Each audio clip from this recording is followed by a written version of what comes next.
This is a relationship that breaks every rule in the book. Some of the most dangerous predators on our planet accepting a human into their midst. Ever get the feeling you've been surrounded by lions? I get it every day. It has taken Kevin Richardson years of patience and dedication to build these unique bonds. But keeping predators in captivity is fraught with difficulty. A lion is in need of an urgent operation. A hyena cub learns to stand on all 4 feet the hard way. Oh, poor little boy. There's devastating news in one of the lion prides. There's no evidence to suggest a fighter. And Kevin faces a race against time to save the animals and where they live. I would hate nothing more than to see this place go and the animals in it. It's my life and soul.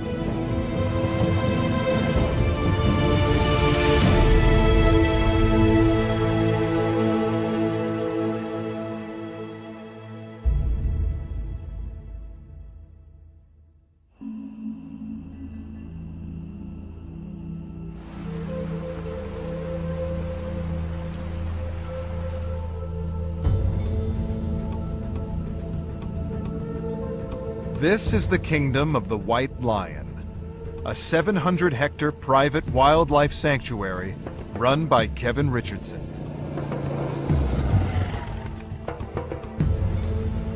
It's home to some of Africa's most dangerous and rarest predators: lions, hyenas, and 2 black leopards. 8 prides live here.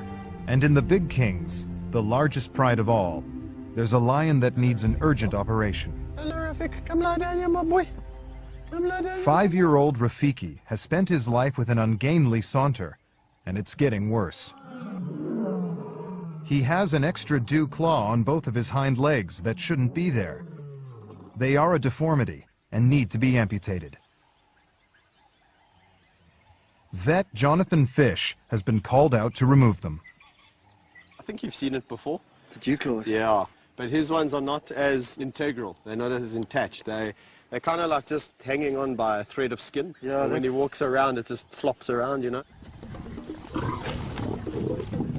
Dew claws are normally only found on the front legs of a lion, not the back.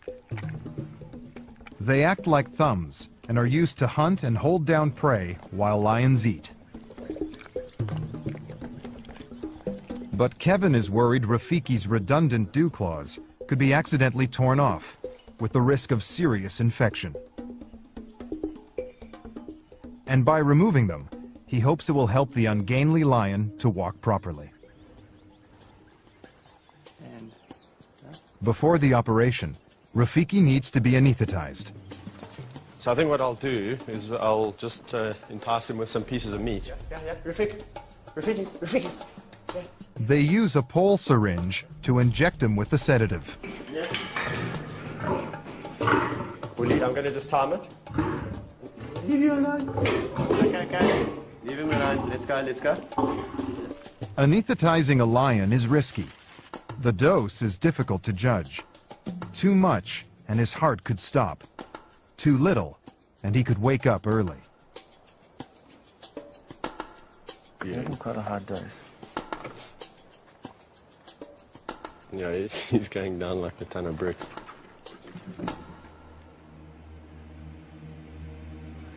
He's okay? Yeah. 1, 2, 3, cut. Once he's safely sedated, Jonathan needs to work quickly. Right, so I'm going to cut through the skin first. There's some major blood vessels under there.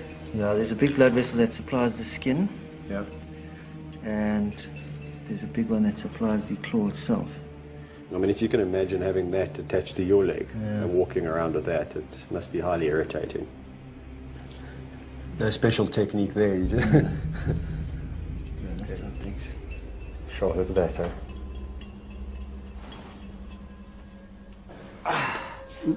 They check to make sure Rafiki's not showing any signs of the anesthetic wearing off. If he wakes up early, he could attack them. They remove the second claw and stitch the wound. The problem with the lions are their tongues are very, very rough, and that pulls stitches out quite easily. To avoid this, Jonathan uses internal stitches that he hopes will keep the wound closed while it heals. What a difference, eh? Look at that. There you go. Look like a normal lion, my boy. You're going to be so thankful. With the operation over, Rafiki is left to recover. Just get him comfortable. Yeah. They now need to make sure the wounds don't reopen and become infected.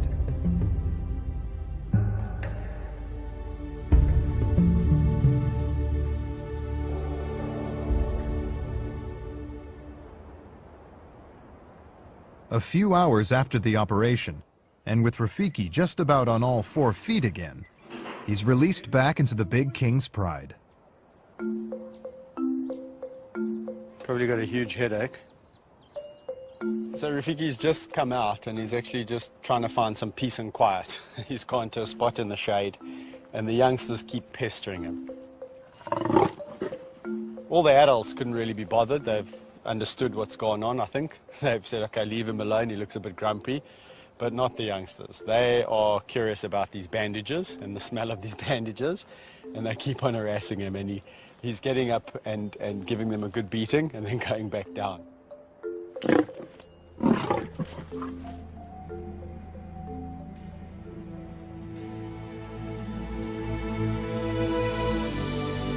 Kevin originally helped to set up the kingdom in 2005 for the production of a fictional movie following the story of a white lion.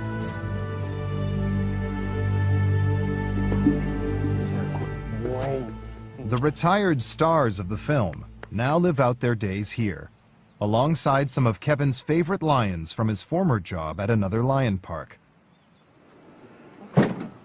The feeding of the animals, vet's bills, and general maintenance cost up to $20,000 a month, all paid for by a private investor.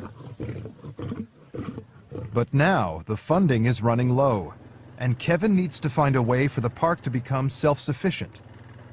If he can't, all the animals could be sold. I've made a promise to them, I made a commitment to them. So at the first hurdle, I'm not going to waver and just throw in the towel. It's far too easy. For Kevin, finding a way for the kingdom to contribute to the conservation of lions is crucial. One day he hopes to open it to the public and give educational tours. It's the day after Big King Rafiki's operation, and Kevin heads over to check up on him.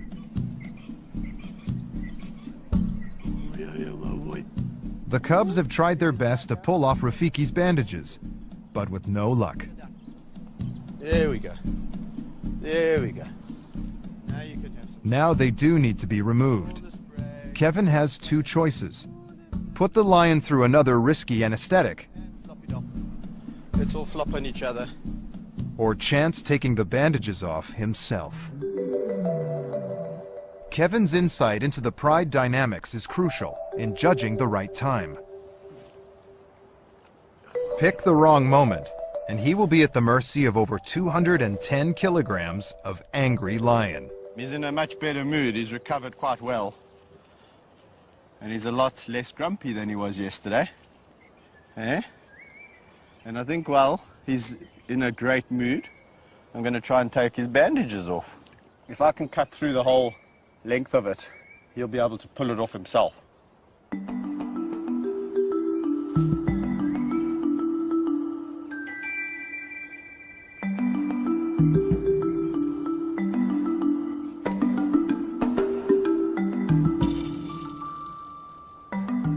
One of the really cool things about having a relationship with a lion is that if there's anything that you need to look at or inspect, it's quite easy to do it without having to put them under. I can look at a little wound, I can say, okay, well, that doesn't really need any treatment. You can try and get the bandages off his paw.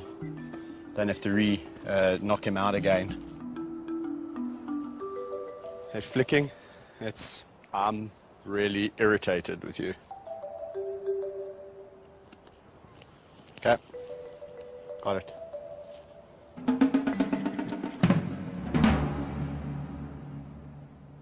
With Rafiki on the road to recovery, no one is prepared for the shocking events about to unfold in another lion pride. The next morning brings heartbreaking news.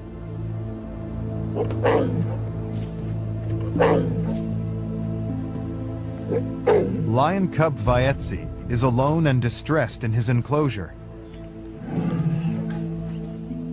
There's been a tragic discovery. The dead body of Vaetzi's best friend, Mfumu. Vaetzi, who grew up with Mfumu, is now desperately craving attention.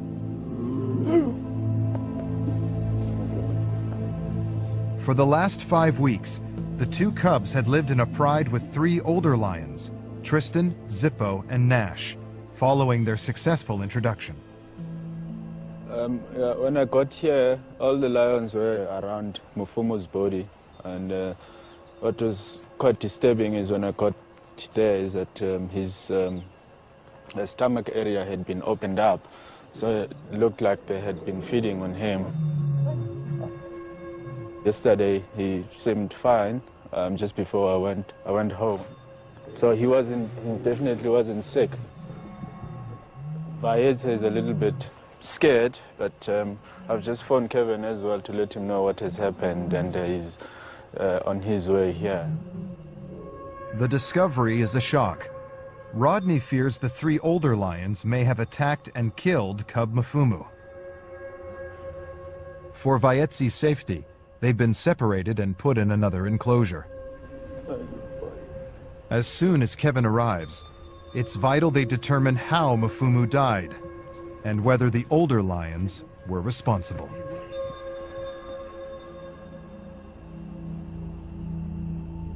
After hearing the terrible news of cub Mfumu's death, Kevin has rushed to the kingdom. He wants to know if there are any clues that may reveal if the cub was killed by the older lions, Tristan, Zippo, and Nash.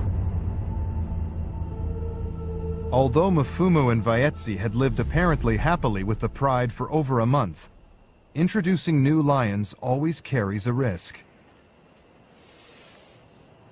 Even if it's done as carefully as possible, violent attacks can still happen. There's no evidence to suggest a fight, eh? If he was in a fight, the only way they're going to kill this guy is in the neck, immediately, a suffocating bite. While the others rip him apart. If you look here, there's absolutely no puncture wounds. No, there's nothing. Nothing in the neck. On his back legs, where they normally bite them, nothing. When lions attack, they claw and bite their prey from behind, pulling it to the ground. A suffocating bite then closes the victim's airways. On the neck, on the face, look at his face. His face is perfect. There's not even a mark on his face. And the other thing that's not adding up is that, you know, when I got the call, I immediately thought Vaetzi. I immediately thought Vaetzi's been killed. If it was an altercation with them. Because this guy was more confident, he was more sociable. Vaetzi was a little bit more skittish and a little bit more terrified, you know, and they obviously hone in on that kind of, you know. You know what I'm thinking? Tongue does look a bit swollen. I'm thinking puff adder.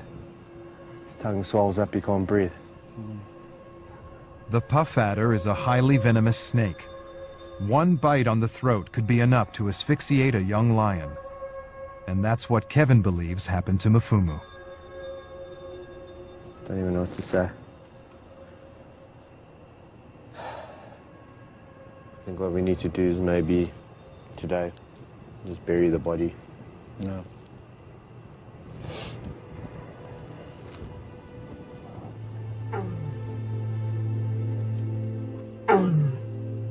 It's likely that once Mfumu died, the older lions began to investigate the carcass and tear it open.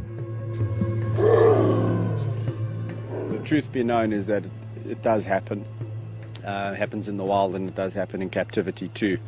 That if an animal does die, sometimes, you know, they do tuck into it and they do start to consume it.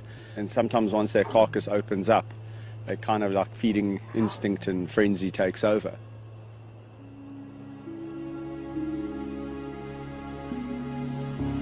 Later that day, Mfumu is laid to rest in one of the kingdom's most peaceful areas. Okay, slowly.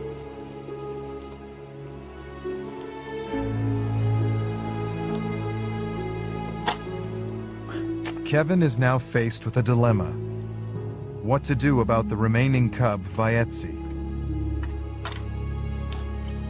As a precaution, for now he'll have to live on his own.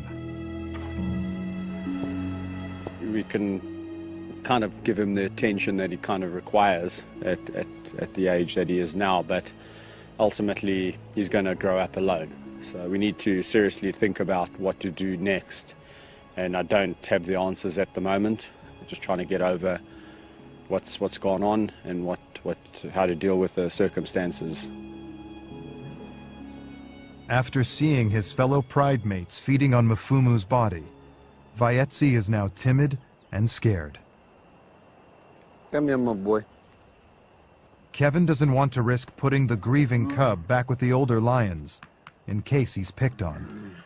You know, I've worked with lions so long, and this lion's clearly missing his brother, and it'll take some time, like it does in people, for him to get over it. But he will get over it. He'll move on. It just means that we're going to spend a lot more time with him and give him a lot more attention, especially during the next couple of weeks, you know, just while he's pining. And you can hear him. It's a melancholy cry, and he's trying to call. He doesn't understand, you know, what's kind of going on. Shame, are you feeling lonely? What happened here? But in the long run, Kevin knows human company alone just isn't going to be enough. Let's go for a walk. Tristan, Zippo, and Nash, removed after Mfumu's death, are now being taken to meet the 3 other members of their former pride.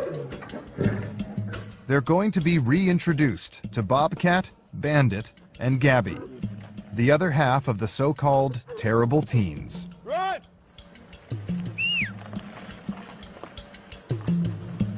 For the last 5 weeks, the 2 groups have been living apart. But they quickly recognize each other.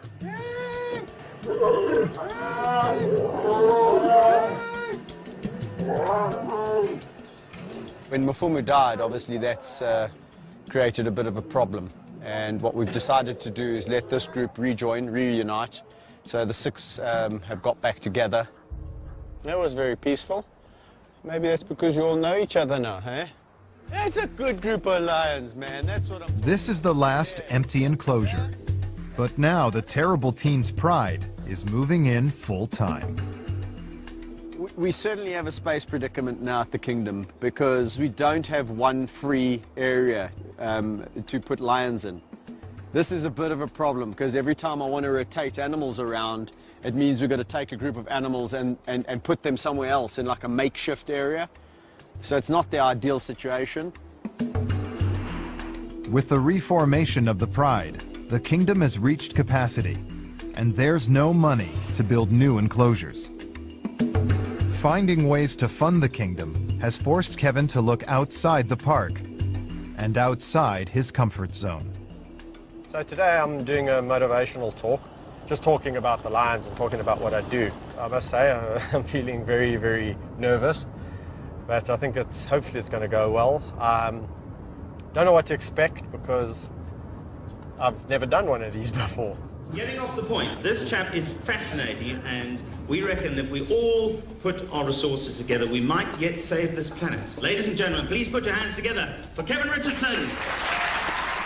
Despite the alien environment, this is an avenue Kevin can ill afford to ignore. I start with them when they're really young. The will to learn is really what it's about. So if you've got Businesses are willing to pay a premium to see him talk about his life with lions.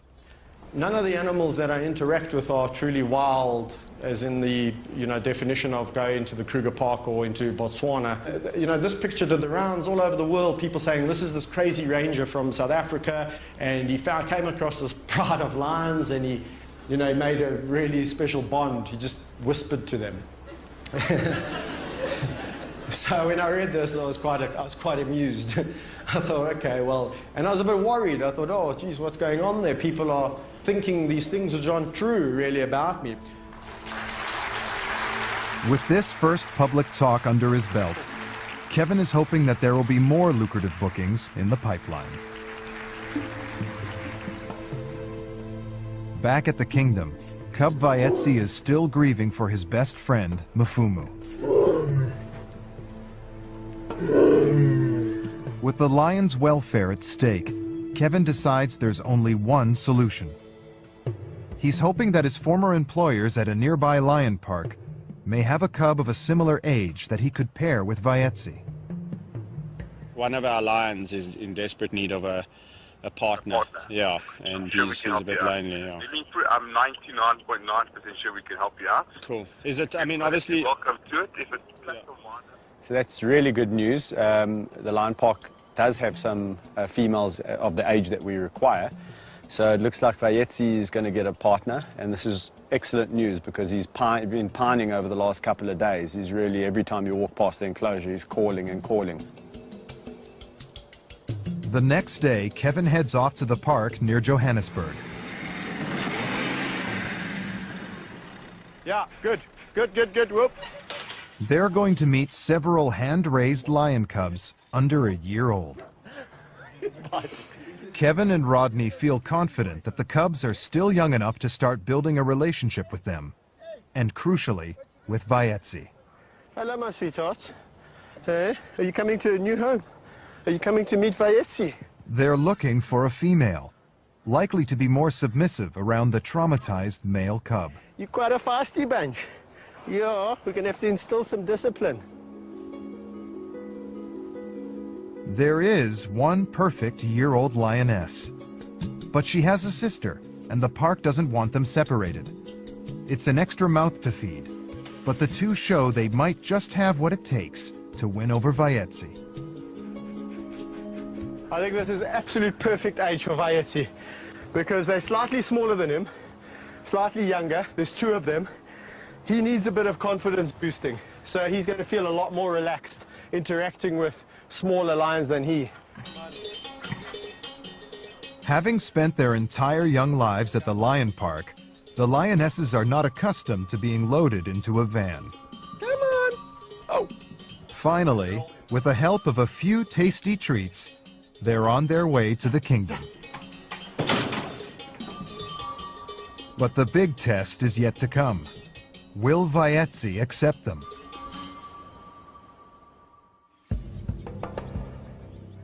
After the traumatic death of his best friend Mfumu, Vaetsi is about to meet two unfamiliar lionesses.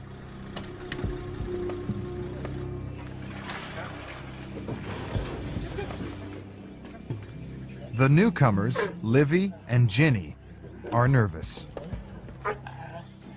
Come on. Here you go. It's their first time being introduced to a strange lion, and they're wary of Vaetsi. And without his best friend Mfumu to back him up, Vaetsi is also reluctant to make the first move. Slowly, not me. Kevin decides to step in as mediator. The funny thing is that Vaetsi is really and truly using me as a human shield. Every time he comes to interact with these girls, funny enough, I'm in the middle. Hey? What I'm going to do is I think the lions must get to know each other and he must gain some confidence on his own. I'm going to just slowly separate myself out of here and let them mingle. And it's up to him to impress the ladies now. Yeah. Because it's time for you to be a man, my son. Kevin patiently waits until everyone relaxes. This is the kingdom kind of lions, eh? All love. This is all about love, my boy. The kingdom full of love. Here we go. But replacing the bond that Vaetsi had with Mufumu is not going to happen immediately. The next few days are key.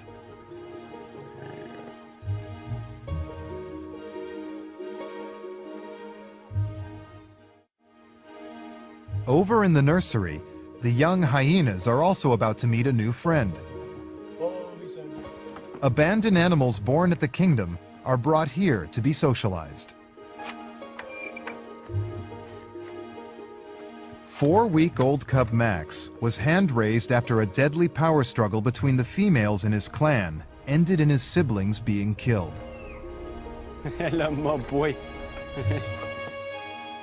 Max has been bottle-fed for the last month, and now Kevin and Rodney are introducing him to the other youngsters.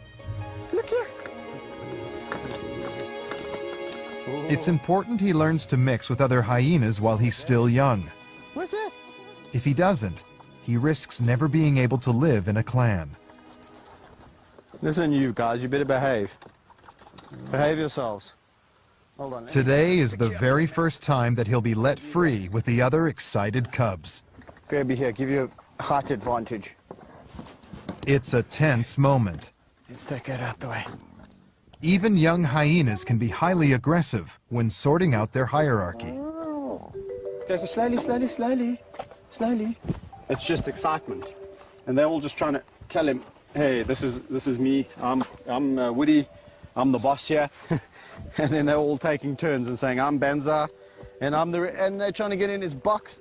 Max is a male, and in this group we have predominantly females. So there might be a little bit of neck biting, and ooh, we're the dominant females. But I think it's going to go very well. I think Max will be quite fine. It's all very new for you, boy.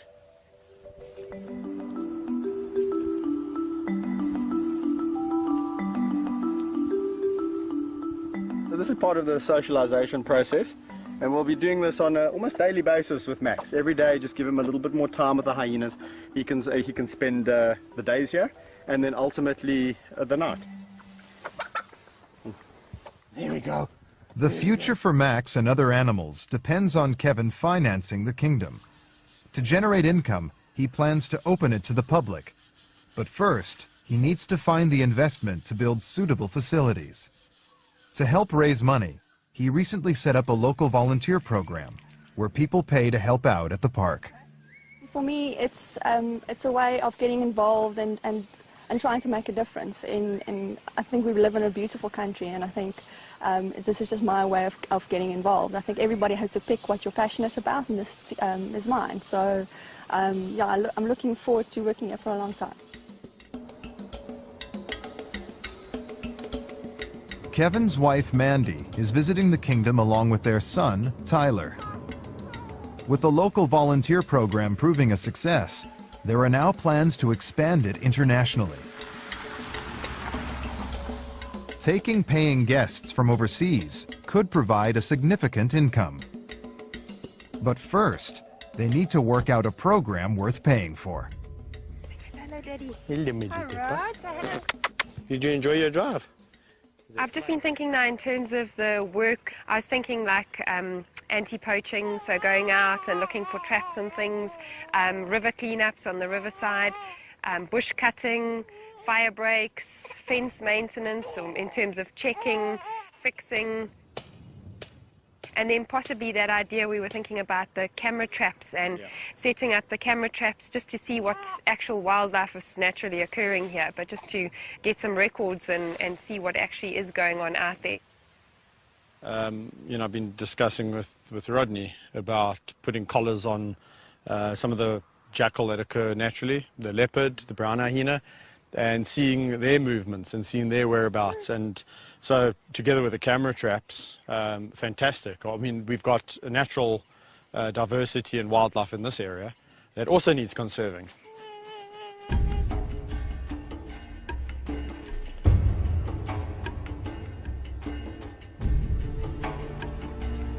It's 2 weeks since Kevin introduced white lion Thor to lionesses Kusasa and Sabindi.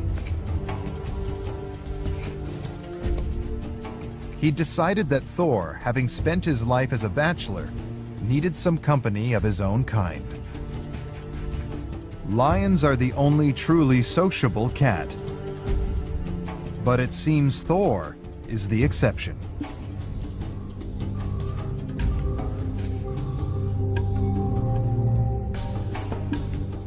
Although the three have settled down peacefully enough, they continue to keep their distance. As one of the leading stars of the White Lion movie, Thor stole the limelight. Now the bachelor is seemingly too shy to make the first move on his new lady friends. What's going on with you and those girls, eh? Don't you like those girls? Why can't you just be with them like us? Eh? Be nice to them. Kusasa and Sabindi have been with Thor for around about 2.5 weeks now, and it really hasn't gone as I expected. I expected a little bit of friction in the beginning, and then 2.5 weeks later I expected this happy pride lying under a tree. It's kind of weird because the females have settled nicely in the enclosure, and there's almost this easy indifference. They're quite happy to live side by side, but they don't come close to each other. I'm glad I've tried it because, you know, if we didn't try it, we would never know, and we would always be wondering. So each to their own, you know, animals are all different, and when you think what's good for one is not necessarily good for another. After spending years building a close bond with White Lion Thor, Kevin is going to test their relationship following the introduction of the two new lionesses. He's been waiting to pick the right time, and with all peaceful in the newly formed pride, he comes to a decision. A lot of people must be thinking, well, how do you know for sure that when you go in there, he's not going to just, you know, jump on you and take you out? And it's kind of like when you know somebody over a period of time, you will understand when they're in a bad mood or a good mood, not by speaking to them, but just by looking at them. And those are the messages that Thor will send me.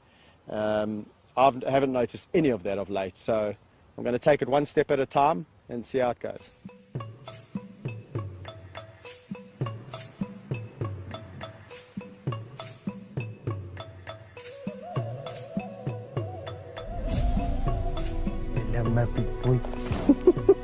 His instinct proves right. With everyone relaxed, Thor shows he still has a place in his new pride for Kevin. And in another pride, there's one more success story. Following the traumatic loss of his best friend Mafumu, Vaetzi has spent the last few weeks getting to know lionesses Ginny and Livy. I don't mind nice bites. Much to Kevin's relief, Vaetzi is no longer pining for his old friend. I've been attacked. I've been mauled. Having seen how his happiness has changed over the last couple of weeks, he's completely a relaxed, happy lion again. And they get along very, very well. They all lie together. They're always licking each other. Livy, which is the paler one, is a little bit more shy, a little bit more reserved, and does take a lot of her cues from her sister, who's a little bit more, she's darker, old Ginny, and a little bit more adventurous. She was actually the first one to bond with Vaetzi. Stop it now! Oh! Once again, it's Kevin's turn to establish his place in another new pride. Forging new relationships now is key to being able to interact with these lions when they're older. No. Even though these two girls have been hand-raised, they're not used to people sitting and lying down with them. So when they see me on the ground, they see it as an opportunity to jump on my back or stalk me or go around or bite my top, which is not a behavior or a trait that I want to, you know, reward or enforce.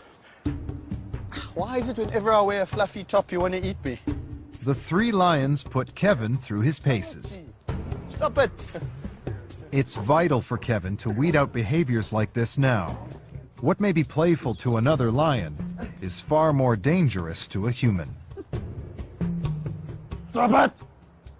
What they don't realize is that I'm just a human and I've got very thin skin. I'm not like Vayetzi where they can actually bite him physically quite hard.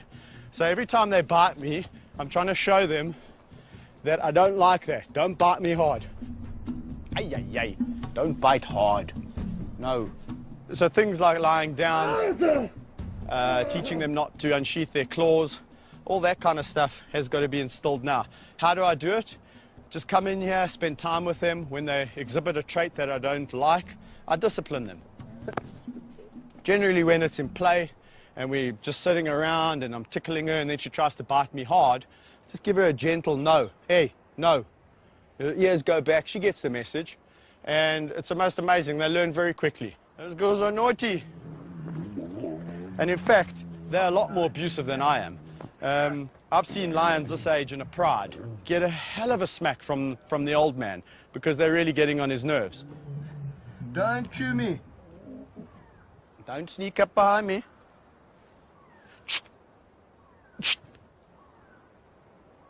Now she's realizing that it's not about biting Kevin's hand off. She could have a good gnaw on it. If she bites me too hard, she'll get a little bit of a warning on her nose. But there we go. That's the behavior I like. And it seems Vayetzi is not immune to Ginny and Livy's influence. The girl's feisty behavior is rubbing off. Stop that now. I'm going to work a little bit harder at trying to build relationships with these two and also trying to stop their naughty behaviors from creeping in. Because this guy's got very naughty in the last couple of weeks. Yes, you know you have. You have. You're a naughty lion.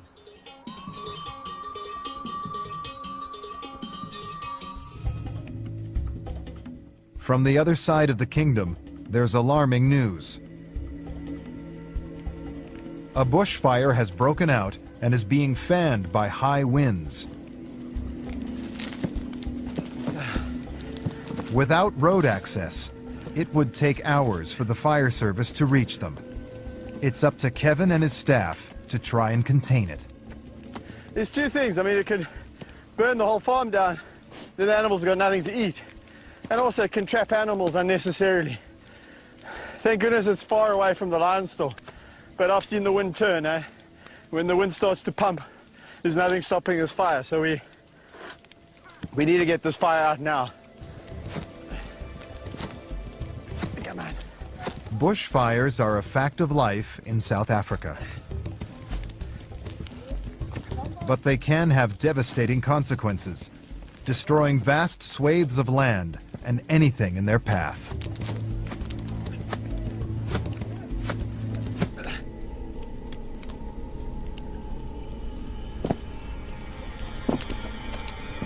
A few hours later, the worst is over. Looks like we got it under control. Looks like we put it out. Only problem is I've seen this situation many times before, and when we all just go back and relax and talk about the incident, it flares back up again because the wind picks up. The wind's died down a bit, so at the moment we're looking good. But what we'll do is we'll just keep some boys around here with the beaters, just in case we have a little flare-up. Put it under control again. With one crisis narrowly averted, Kevin heads back to the other side of the kingdom. Come, Maxie! Come, quickly, quickly! Max the hyena cub's big day has finally arrived. After surviving against all odds, he's now ready to join the nursery full-time. But Max's enthusiasm to join the new clan is exciting the others.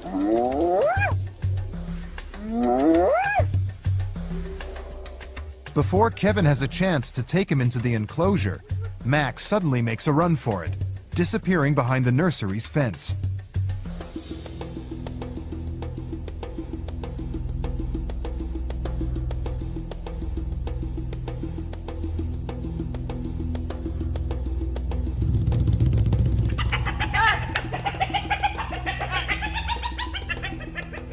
Did he bite him? Badly? Oh. Rod? Off! Okay, come, bring him here. Max's inquisitiveness ends in bloodshed. First aid kit. In his excitement to join the others in the nursery, newcomer hyena cub Max pushed his ear through the fence. One of the older dominant cubs retaliated and bit him hard. Maxie went round the back of the fence, and so I've got a little bit of a nick out of his ear, and it's bleeding a bit, but you'll live, my boy. Yeah, it's a big day for you. Shame, man. Look at that. You brave little fella. Looked worse than it was, eh?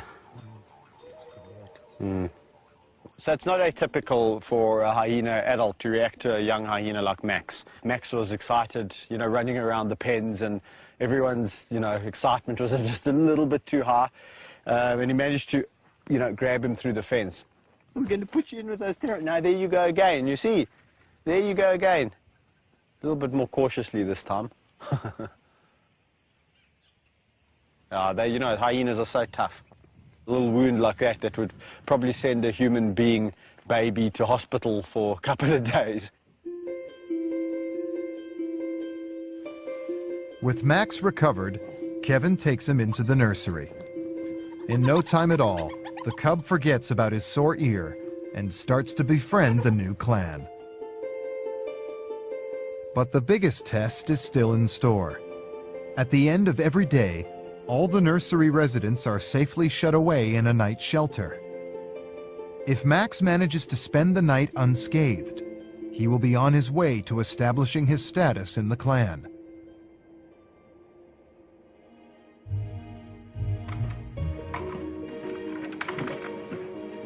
The following morning, it's a big moment as they wait to find out.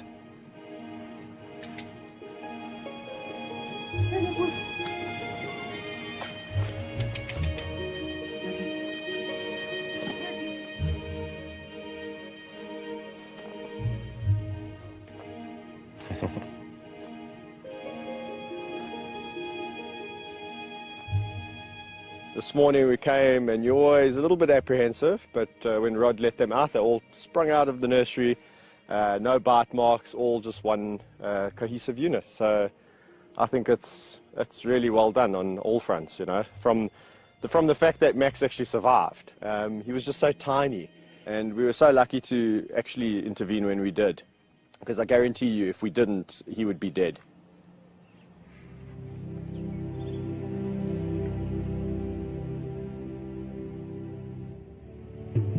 And there's more good news. The first bookings for the International Volunteer Program are in. It means there is another way to help secure the future of the park. Kevin can now turn his attention to his long-term goal, finding a way to open the kingdom to the public. A facility like the Kingdom is really important in educating people about the plight of the lion in the wild. And you know, from my perspective, let's face it, if I never saw a lion in the zoo when I was a child, I probably would never have had a connection later on. So that's hopefully what a facility like the Kingdom can do. It can make one little guy change his life. He wants to grow up and be a conservation officer. Then we've done our job. At home, Mandy also hopes their hard work is finally paying off. I think it would be a long-time dream for us to finally have the Kingdom open and running, and yes, hopefully when Tyler gets big, maybe take it on and carry on with it as a family business. Certainly it's something we've been passionate about for long enough, and it's not something we're going to give up on in a hurry. So I do hope it will be going in the long term. Where are you going? So the last 6 to 8 months at the Kingdom have been really hard. It's been tough times, but things have turned around, things have looked up. We've really applied our minds to how we can make the place a success, and it's slowly turning. In the future, I think we're all feeling a lot more optimistic. However, it's still tough times. So yeah, we've just got to continue forward.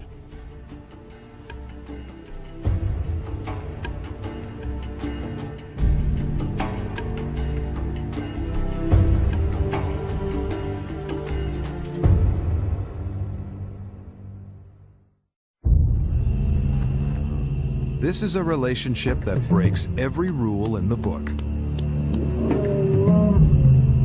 Some of the most dangerous predators on our planet accepting a human into their pride. Ever get the feeling you've been surrounded by lions? I get it every day.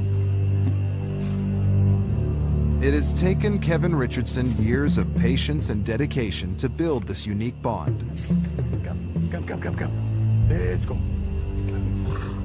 But keeping predators in captivity is fraught with difficulty.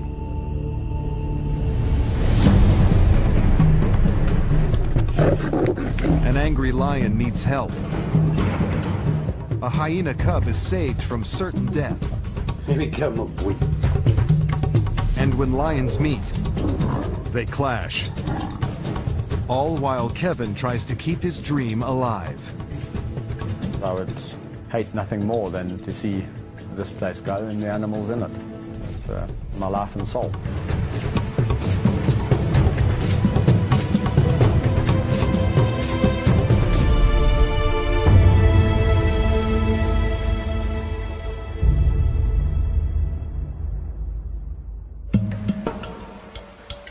On the banks of the Crocodile River lies Kevin Richardson's 700-hectare private predator sanctuary, home to lions, hyenas, and leopards. Known as the Kingdom of the White Lion, the park was established in 2005 for the making of a feature film. Now the movie is finished. There's no reason for the kingdom to exist. Unless Kevin can find another method to make it pay its way, the park and the animals will be sold. Kevin has dedicated the last 12 years to the lives and well-being of these animals. With their close bond, many are like his best friends. For him, turning his back on them is not an option. With a park that's running at capacity, it's vital that the animals share enclosures. But there is one lion that throws a wrench in the works. The star of the feature film, Thor, seems to have the usual trademarks associated with a movie star. Cravings for attention, the constant desire to look the part, and the diva-like tantrums. Well, Thor is a very temperamental lion. In fact, sometimes even I find it a little bit tricky to read his mood. He can be the happiest, most friendly lion, and then like that, he can also be a lion that will want to attack you over a rock that he wants to take possession over. Now, all lions, as we know, love their food. However, Thor wants to kill you even before you've given him the food. So Thor can be quite a tricky cat. There's a tragic sting to his tale. Lions are the only truly social cats, but after 2 years working on the movie, there was never a suitable cat that Thor could live with. Kevin worries for Thor's happiness and spends much of his time stepping in as a feline friend. So one of the few lions that actually really enjoys me to stick my finger right in his ear canal. I'm not bull dusting you when I tell you my finger's almost tickling his brain. When lions are in a group, they would groom each other and they lick each other's ears. So kind of like I use this brush, they would use their tongues and in they go. Now Thor obviously is not with anyone, so I've got to spend extra time just loving and grooming and bonding, and that's why I brush him. To provide Thor with stimulation, Kevin takes him for walks in the wild bush area surrounding the lion enclosures. It's home to, among others, giraffes, wildebeest, and impala.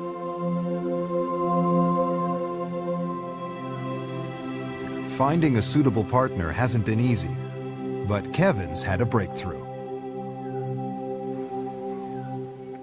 We finally found some suitors for Thor.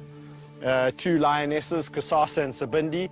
He doesn't know it yet, but in a couple of days' time, he's going to be introduced to the lovely, tawny females. Hey? We've decided that they would suit Thor just fine. We're going to put them on the pill. Because we really don't want to be breeding any more lions over here at the kingdom, eh? But you'll still get the company.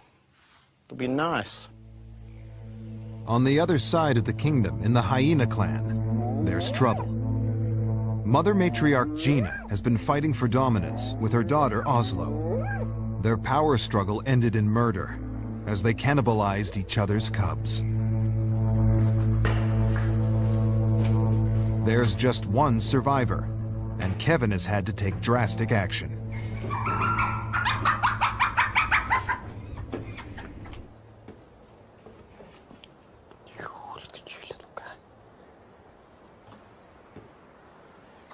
This is the only surviving little cub, and I've had to remove him now because out of 5 cubs we've now landed up with nothing. I think we're going to have to take you and hand raise you, my little guy.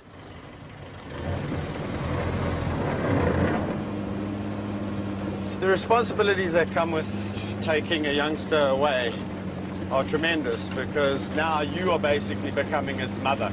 So you immediately start thinking about the future. Where is he going to go once we've raised him to a level where he doesn't need to stay with us 24/7? A hyena is usually thought of as a vicious scavenger, and it's uncommon for them to be bred in captivity. It's even more rare for them to be hand-raised.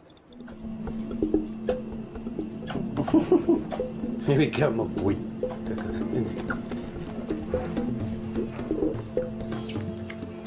You don't want to stop for a burp then, boy? Hmm?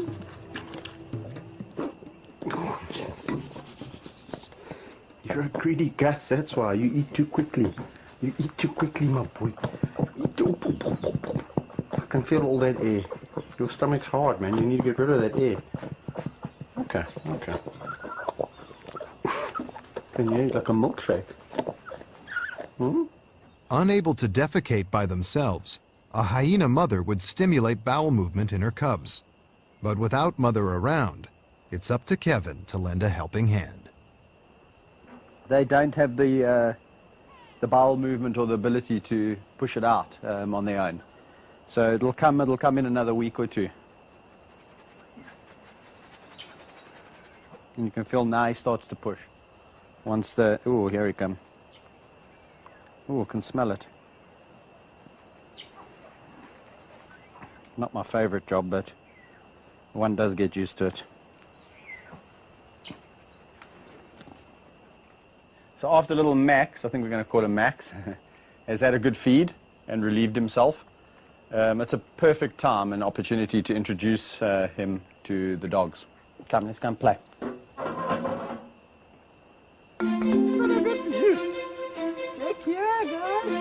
Cubs require constant socialization to prepare them for life back in the animal world.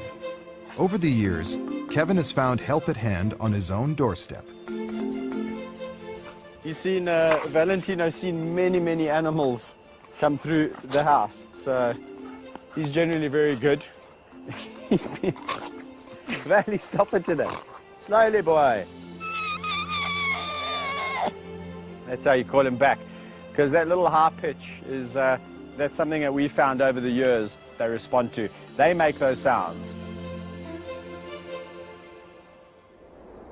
With an additional animal to occupy Kevin's time, there's another weight bearing on his shoulders. He needs $15,000 to $20,000 each month just to break even. And without the facilities to welcome the paying public, it's becoming impossible for the kingdom to survive. At the moment, our roads are not good enough, and our facility, the safety of the facility in terms of bringing kids around is not safe. It's not up to spec. So we'd have to spend a fair amount of money on that, and yeah, so it's kind of like a vicious circle. It's like we need to spend money to make money. Kevin is depending on some of the profits from the movie, which helped establish the kingdom, to enable it to have a chance at a sustainable future. The coming weeks will be crucial, as Kevin waits to discover if the film's release will be able to help prevent the closure of his park. The recent brutal battle between mother and daughter in the hyena enclosure resulted in the death of cubs. To restore peace, Kevin has decided to send the feuding daughter, Oslo, and her brother, Barung, to a new home.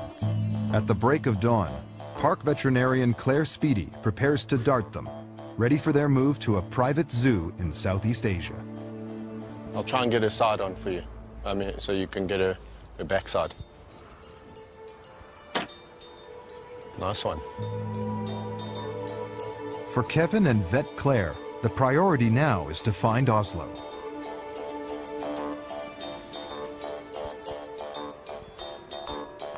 As Oslo's legs give way, Barun looks on nervously in the background.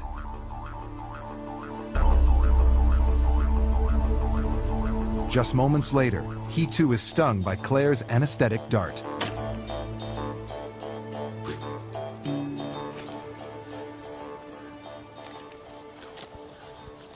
Okay, this is Oslo, and Oslo is obviously Gina's daughter, and she's the one that's been fighting with Gina a lot, although it's calmed down quite a bit lately. But needless to say, it's going to flare up again, and the same goes for Barun. Barun is going to start breeding with his mother basically in another year or so. As they begin to look for Barun, it becomes apparent he's nowhere to be found. It's vital they quickly find the sedated animal. Unconscious, he could be in danger. Let's check down here by the den. Let's do this top half first. I think we've covered this area. Yeah. I've just looked right in that middle there. Claire asked me to look after the Barun, and I lost track of him, and now we can't find him. And he's gone down. It's not good to have an animal that's drugged just running around. Well, not running around, as the case may be. Found him!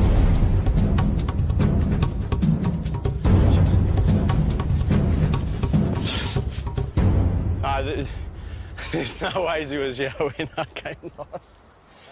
There's no ways he was here. I came right past you. Okay, 2, 3. Up. Okay. Okay.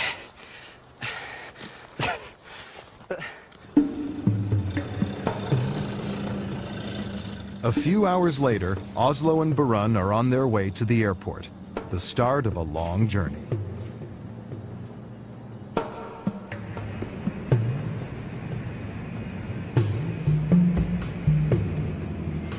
You never like to see your animals go, but it's the reality, you know. If the numbers are getting too great and the complications with mother and daughter and mother and son, you know, it's just a necessary thing we have to do. And it does, you know, people say it gets easier. It doesn't. At the moment they're calm. The ears are just going, what's that, what's that? So I must say, this is for me one of the worst parts about seeing these animals go, is just seeing what they have to go through to get to the new destination. But they seem calm, which is the main thing. As Oslo and Barun leave for their new home, Kevin is eager to get back to the kingdom, to find out if peace has been restored in the hyena clan.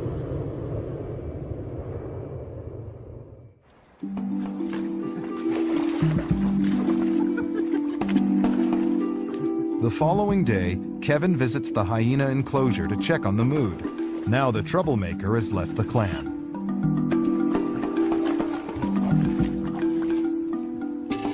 Are you peeing in the water, you terrible thing? It's disgusting. Out you get. Out you get. This clan has calmed down so significantly since Barun and Oslo have left to their new home. Almost overnight. It was like the old days. So there's definitely something there with Oslo, and especially Gina, you know, that whole challenging for the throne, so to speak.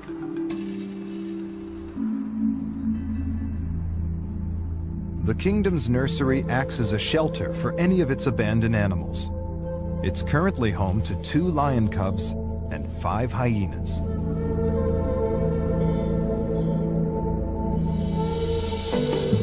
Rodney Nambakana, Kevin's right-hand man, has gone there to collect orphan males Mafumu and Vayetsi. The cubs have grown up together and share a bond like brothers. They've now outgrown the nursery, and it's vital they join a pride of their own. Kevin and Rodney have a new pride of 6 young lions in mind. However, following an attempt to introduce Mafumu and Vayetsi to the 3 rowdier members of this group, complications arose. The cubs were met with hostility.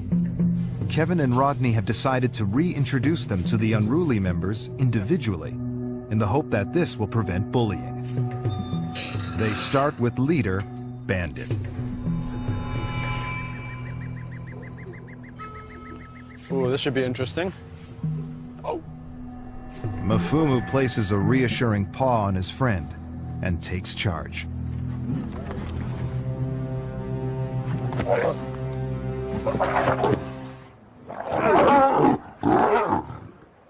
Be nice, Bandit.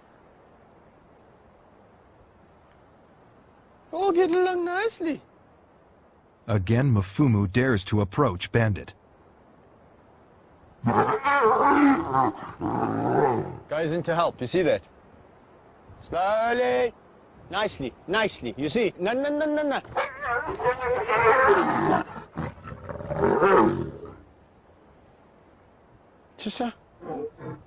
I don't think he really wants to get into a ferocious fight. He's already got a nick on his lip from one of the little guys.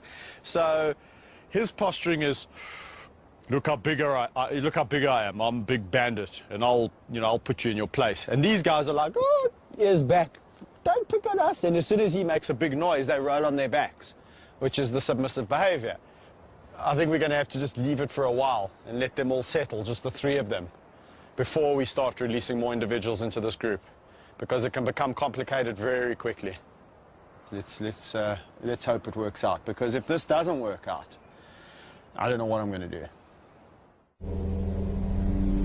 Kevin Richardson is not just passionate about his own lions, but is also involved in a conservation project to preserve wild predators.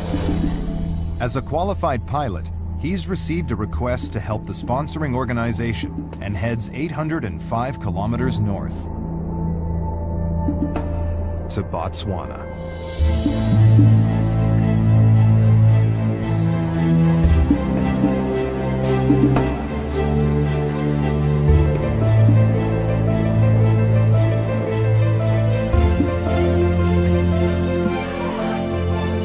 Deep in the Okavango Delta lies the research camp for the Botswana Predator Conservation Trust. Set up to study the interaction between all the species of large predators in northern Botswana, it's coordinated by Andrew Stein. These things are living creatures and they have a place in this world, and we need to understand what they do, where they go, so that we can conserve them and make sure that life continues. Andrew has had difficulty finding the main pride. They're hoping to locate them from the air.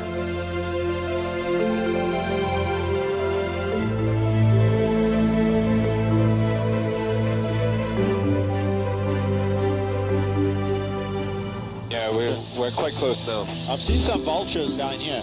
Okay. So maybe let's see what we can see. Yeah, there's definitely something down there. The vultures are all landing in that tree. Okay. And in front of the tree, I'm not sure what it is, but I could have sworn it looked like a giraffe carcass. I'm going to just do one more circle around there. Okay. And see what, maybe we're in luck. Maybe these lions have made a kill. No, for sure, definitely. I can actually see a lion on the carcass. There's definitely a giraffe kill there, dude. All right, great. Let's just mark that. Let's get in there on the ground and have a look.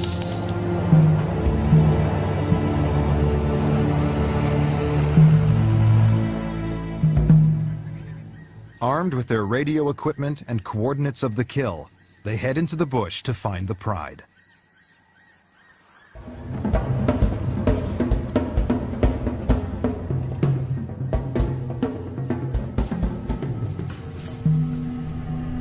As the sun reaches its midday peak, they finally catch their first glance of predator activity. Well, there's a carcass down there. It's quite old, eh?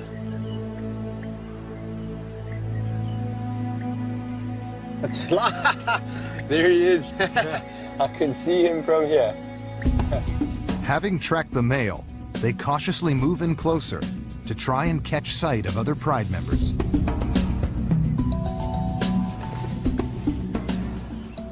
What are the dynamics of this pride? This is the largest pride that we're tracking. So there's 6 adult females, there are 9 subadults, and then 5 cubs that are a year or less, and then the 2 pride males. So it's one of the largest.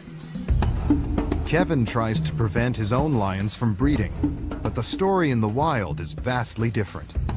Numbers are plummeting, and it's estimated there's been an 80% drop in less than 30 years.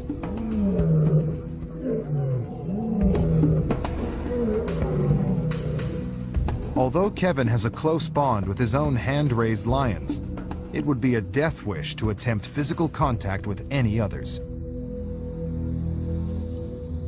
Thanks to Kevin's help, Andrew is able to rediscover his main pride and keep his conservation efforts on track.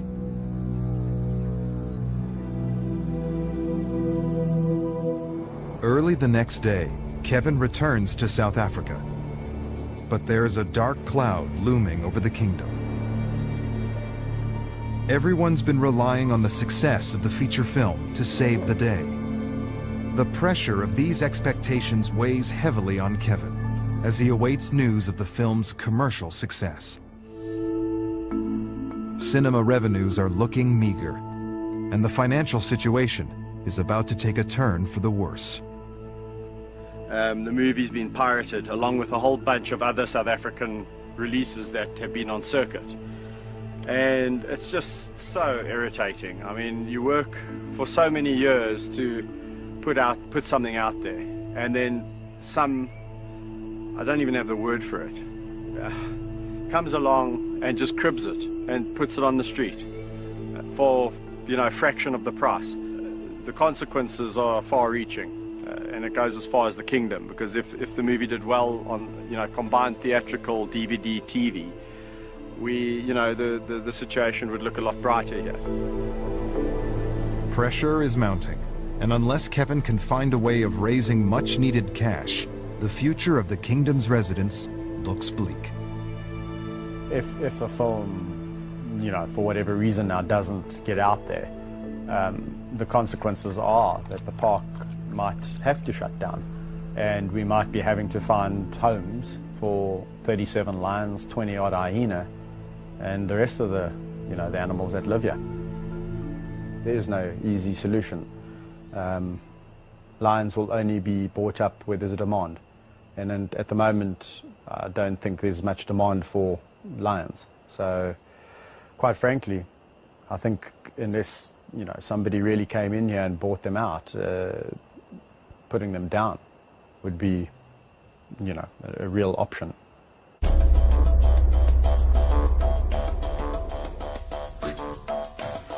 Sisters Kusasa and Sabindi's move to join Thor, the lonesome bachelor lion, is imminent. The vets have arrived to tranquilize the lionesses and administer long-term birth control.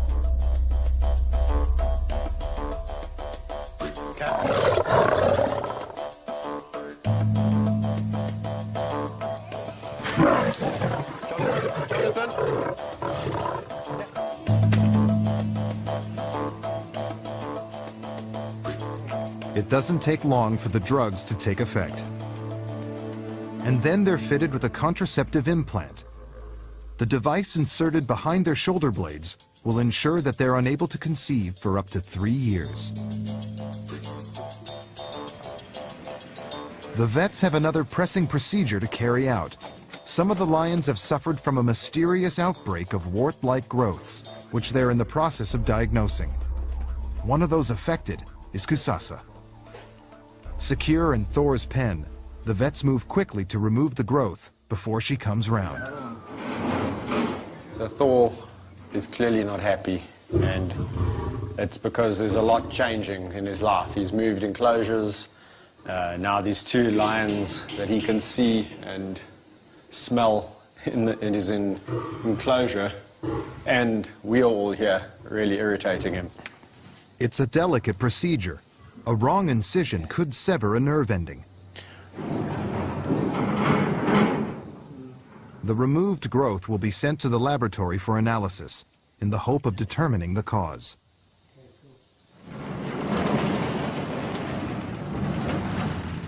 As the lionesses sleep off the drugs, Thor still seems disturbed by their presence. In less than 24 hours, they will be joining this angry cat. Meanwhile, Kevin and his wife Mandy think they've found a new plan to keep the park from closing. We've had a lot of inquiries into people just wanting to come out and help on the farm. So we thought, why not, you know? Let's get the volunteers through here. They can contribute in a positive way. And it can also help, you know, fund some of the things that we need to do here, you know.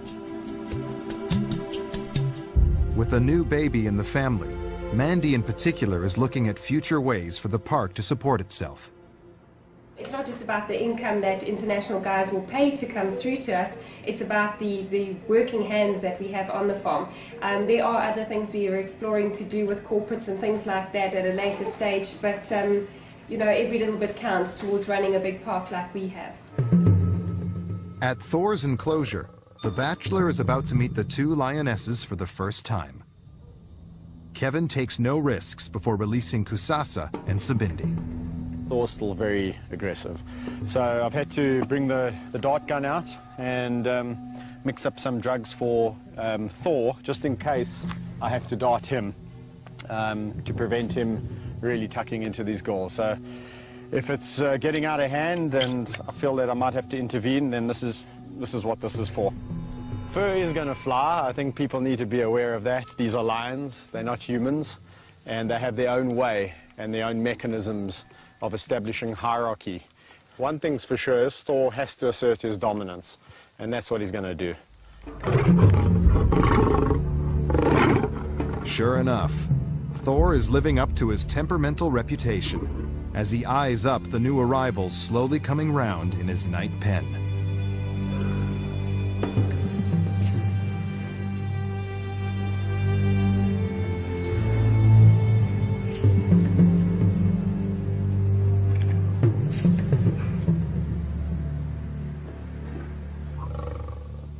Prepared for the worst, Kevin opens the hatch, allowing the lionesses to run out.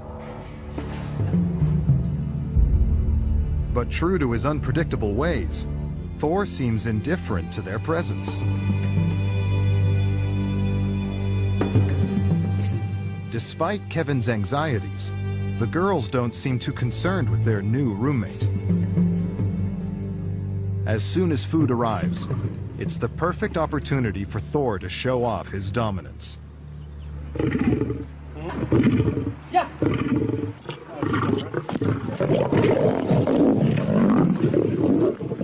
But on this occasion, he's met his match, as Kusasa grabs the lion's share.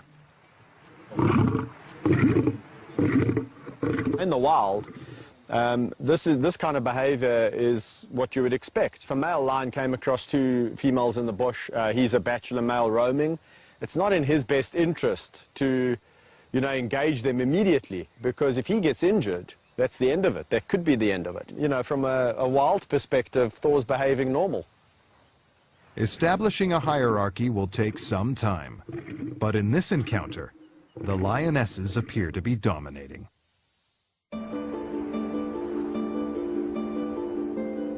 In another enclosure, Kevin faces a dilemma. Brothers Tao and Napoleon have spent their lives together. They're the oldest lions, and the first that Kevin hand-raised. At 12 years old, they're very much senior citizens, but can still keep their cubs in line and have a way with the ladies. But there's a problem with the mother of the group, dominant female Maddie Tao, who looks to be carrying cubs. With a lack of resources, more cubs could bankrupt the kingdom. She is quite a big eater, so she doesn't really watch her diet.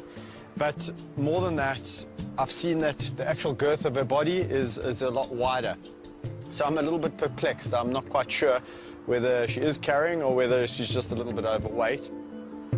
We have had it before with Maddie Tao, that just when we thought she wasn't pregnant, out popped some cubs.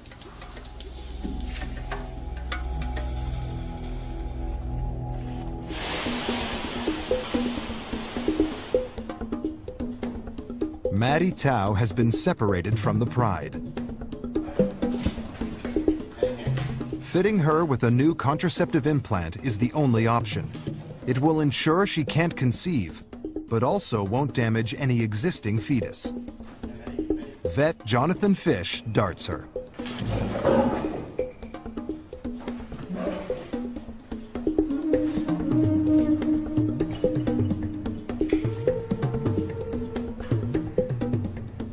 She does look quite wide, her back, her girth. When the lions generally fall pregnant, they increase in size from here to here.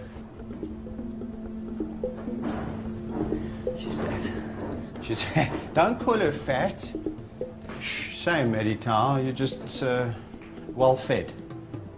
Kevin remains convinced she's pregnant. Only time will tell who's right. There's danger at the kingdom of the white lion. The lives of the many other animals in the park's bush area are at constant risk from poachers.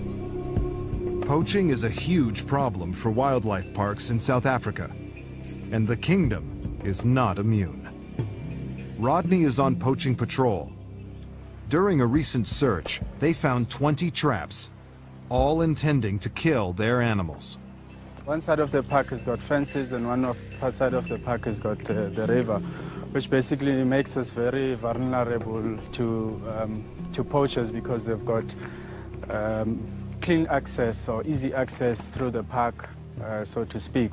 And also because the animals, this is where they like to drink. It doesn't take them long to discover a potentially lethal snare. There's a game path here, so usually the poachers will like to put the snares where the animals walk through, and basically the animal, without seeing the snare, would basically walk through the snare. You can see this here is the snare here. At this height, would probably get caught in the neck, and the more the animal pulls away, the snare closes and just suffocates it. Today they removed just one snare, but the risk of poachers is an ever-present threat in the park.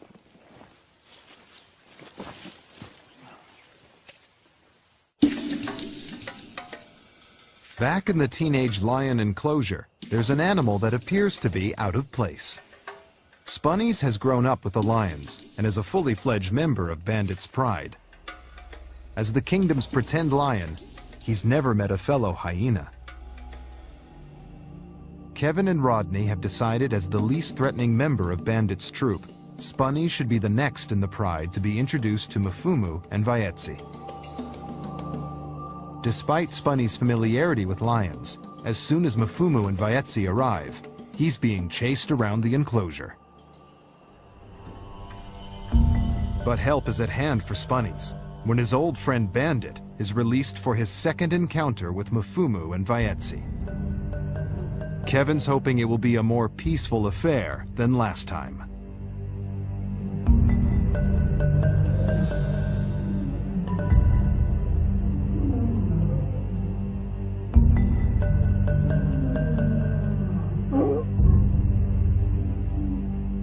The group quickly settle down and form a truce. Kevin and Rodney now feel they can introduce Bandit's highly strung sister, Gabby.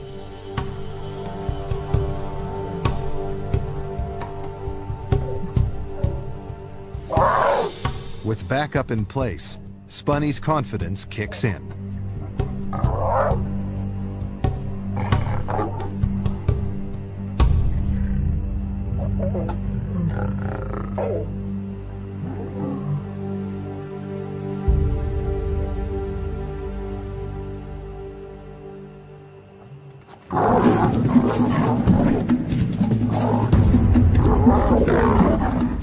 Enraged, Gabby riles Bandit, and both lay into Mfumu.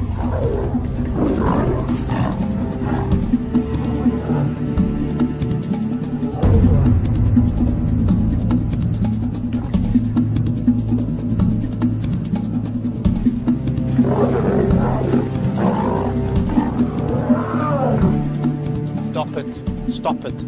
I promise I'll warning you. With tensions running high, Kevin has taken the controversial decision to intervene, to try and settle the fighting lions. Gabby. Gabby. Nice. Nice, Gabby. She's such a cow. With Gabby's vicious temper spurring on Bandit, Kevin and Rodney worry for Mfumu and Vayetsi's safety. It's vital for the cubs' survival that they come up with a plan B.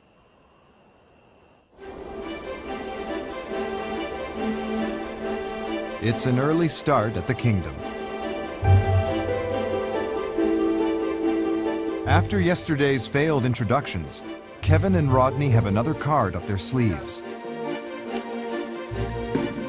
They're going to let Mfumu and Vayetsi first form a coherent group with 3 of the calmer lions in Bandit's pride. If this works, they will join the rest. You've got the 5 youngsters versus the 3 older lions. They stand a much better chance. Be nice.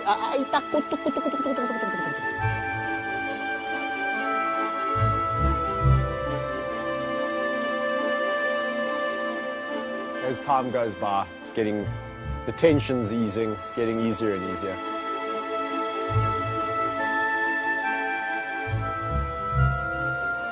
Mfumu and Vayetsi, you'll notice, are side by side, very still, very quiet, very low, and keeping a very watchful eye on what the other 3 are doing. It's a good sign from them.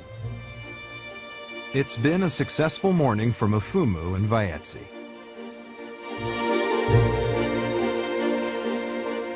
Kevin and Mandy's work has also paid off.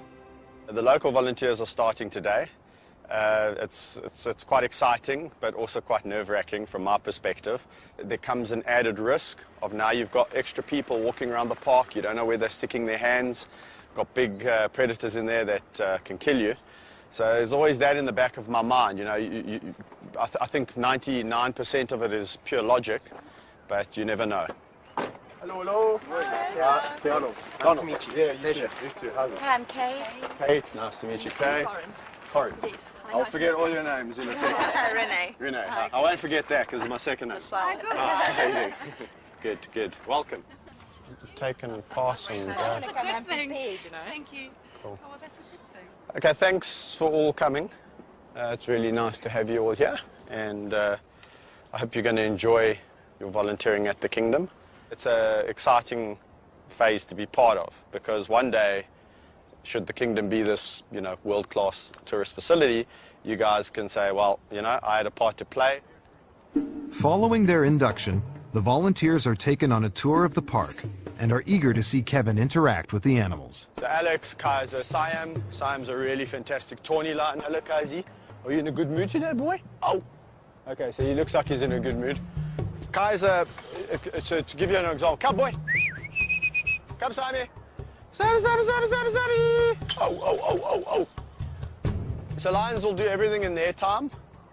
There's no such thing as human time, and if you want to push them, then you've got another thing coming. You've got to just be patient and, just go with the flow. Come, boy. Yeah. Yeah, boy. Hola. Patience is indeed the order of the day. Sorry. As Kevin's calls fall on deaf ears, he tries his luck with Thor. But again, to everyone's astonishment, he is completely ignored. My boy. As a last resort, he steps in with Meg and Amy,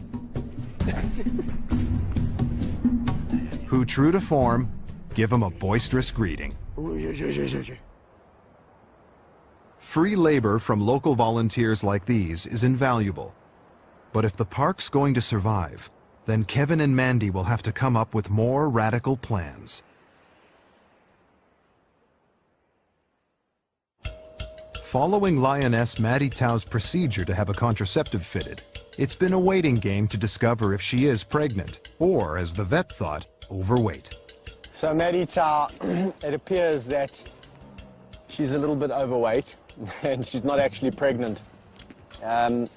Again, gestation-wise, it's been over 120 days, and there's no signs of cubs. So I think it's a little bit of a diet for Maddie Tau. Orphaned baby hyena Max has survived against all odds. Saved from the hyena den just days after his siblings were killed by their auntie, he's been hand-raised by Kevin. It's now time for his first outing to the nursery. There he will meet Mfumu and Vaetsi, on a break from visiting the older lions and some curious young hyenas. Over there, my little pooper. Look there! Don't be scared of them. They were once like you. They were once like you too. They know what it's like to be the smallest. Miff, miff, miff, miff, miff, miff, miff, miff, miff. Mfumu, the more confident of the two, wastes no time in making a friendly greeting. Hello, guy. This is going very well. This is going very well. Look at that. You've all been so nice. Hey? You've been nice. You're such a nice group of animals. Got such beautiful natures. Yeah.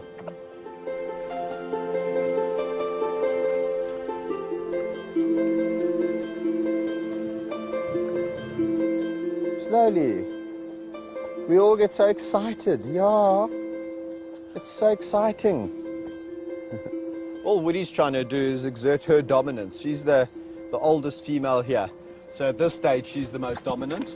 Max is a little male, and she's just saying to him, listen, I'm the boss here.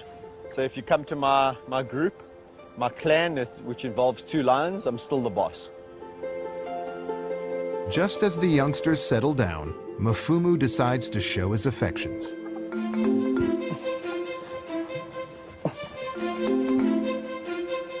Hey, you're gonna break my back, man.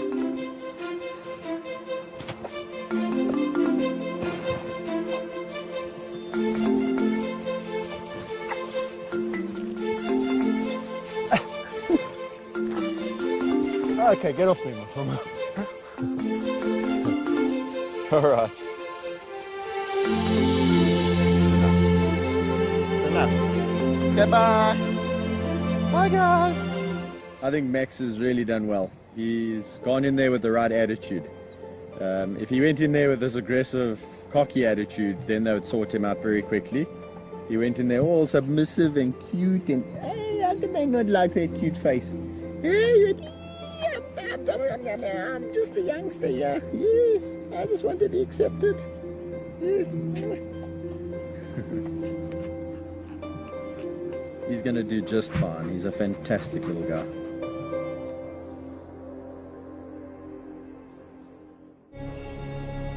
As life at the kingdom appears to settle down, there is about to be some tragic news.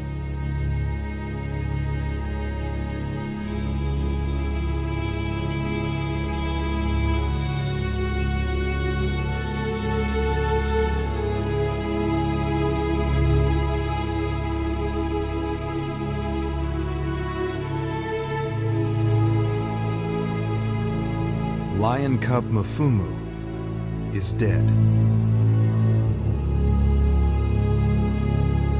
They will need to search for clues to solve the mystery of his death.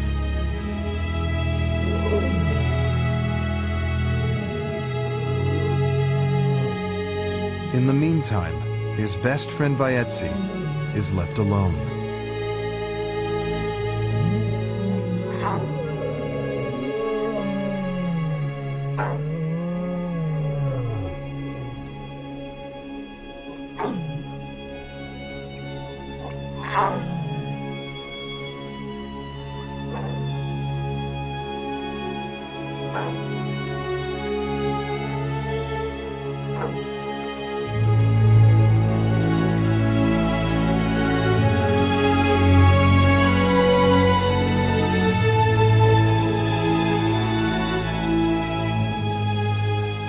Just when you think you've got everything in order,